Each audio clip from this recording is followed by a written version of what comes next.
Noah. God told everybody, I'm going to flood the world. These people knew the flood was going to come. It wasn't a secret, but they believed in the power of their will.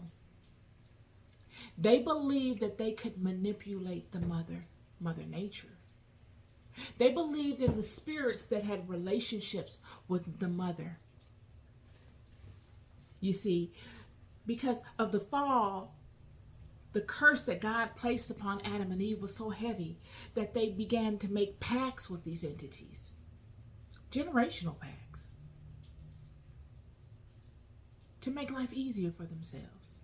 So these children, when hearing that the flood would come, laughed it off, scoffed it off, and said, our relationships with these entities will sustain us because they have a relationship with Mother.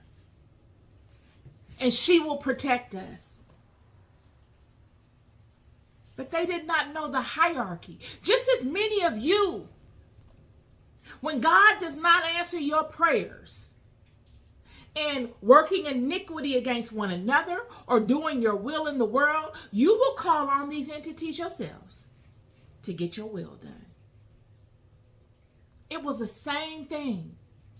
And they felt as if their spiritual relationships outside of God, outside of what God ordained, would allow them to continue on in their iniquity until it started raining. God warned them. I believe it said 120 years. And they're looking at Noah building his boat. And they're laughing at Noah.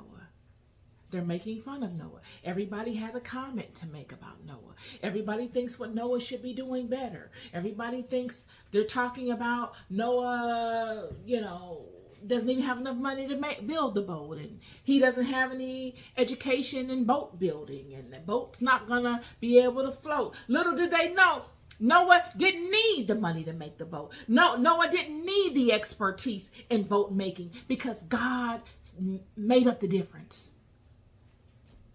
And thank God that Noah didn't pay them any attention. He kept making the boat. He did what he needed to do.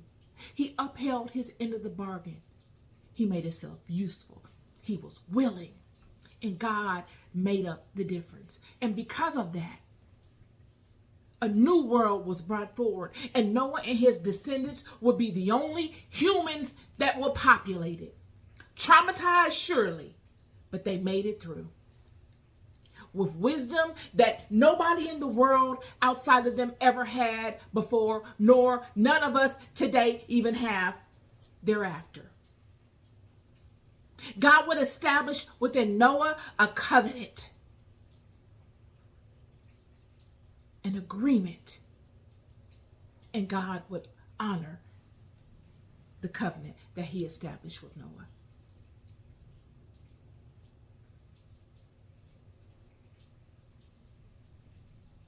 Babylon would come and go. Tongues would get broken up.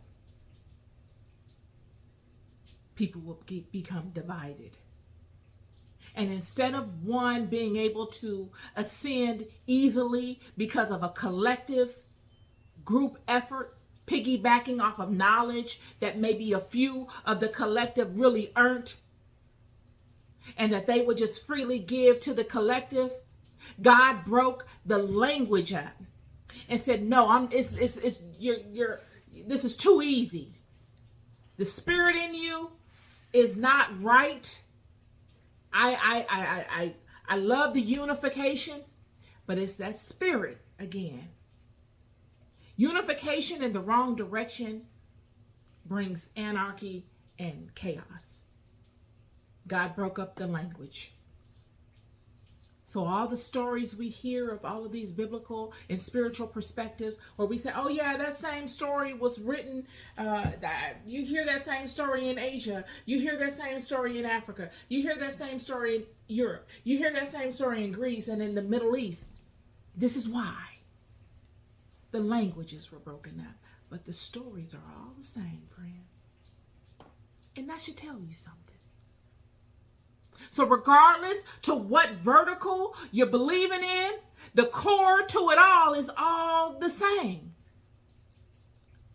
The players and the names and the nuances might be different, but the essence of it, the power of it, the truth of it is consistent throughout all of them.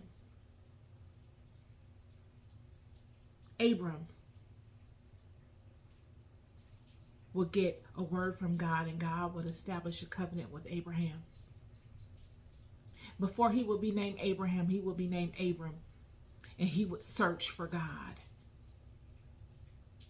He would search for God in his father Terah's house, who was an idol worshiper like Laban. A very wealthy man that made a strong name for himself. A powerful idol worshiper who believed in multiple gods, as all people did at that time. Because God said he would do a new thing. This same God that we see making a relationship with Abram will be the same God over all of the hierarchy of gods in the old way. But all of these hierarchy of gods in the old way have become corrupted. It had reached its apex. That time that was set to have such things in place and for the people to venerate such things had reached its apex. And as anything that reaches its apex, it began to decline and to deteriorate. So something new must spring forth from it. And what would spring forth would be the God of Israel coming forward and saying, there is no other God but me. I am the Alpha, I am the beginning, and I am the end. I was always in existence, yet you knew of the hierarchy of things. Now I'm going to pull it all back.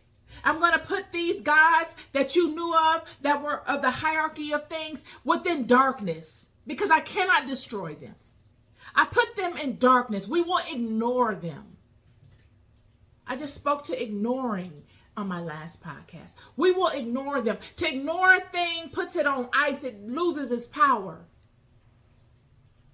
And that's exactly what he did. He put them on ice and they lost their power because it had gotten completely out of control. Completely. He says, now we will honor one, you will honor one God and one God only. So that it's fair for everyone.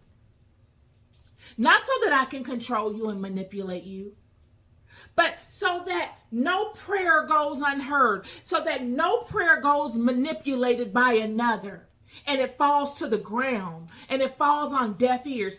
I will remove all of these middlemen. I will put them on ice because they have allowed the manipulation. They have warranted it upon themselves. And I will allow you to come through me directly. You get a direct access to me. So in all of Abram's wanderings, and he's looking for God, because what most people would do in an instance of that is when there's a plethora of gods and you see all of this wickedness and manipulation going on, it makes you wonder, where is God? What is God? What is this? This can't be God. This cannot be God. This is what Abram did. And he has an encounter with God. And he says, I'm going to do a new thing for you. Because what you're experiencing, many of my children are experiencing at the hand of people that I have put in place to direct them and to be gods. I'm going to remove them. And I'm going to make the path very clear. You will go through me, and you will honor my laws, and I will be your God, and I will direct your paths. And through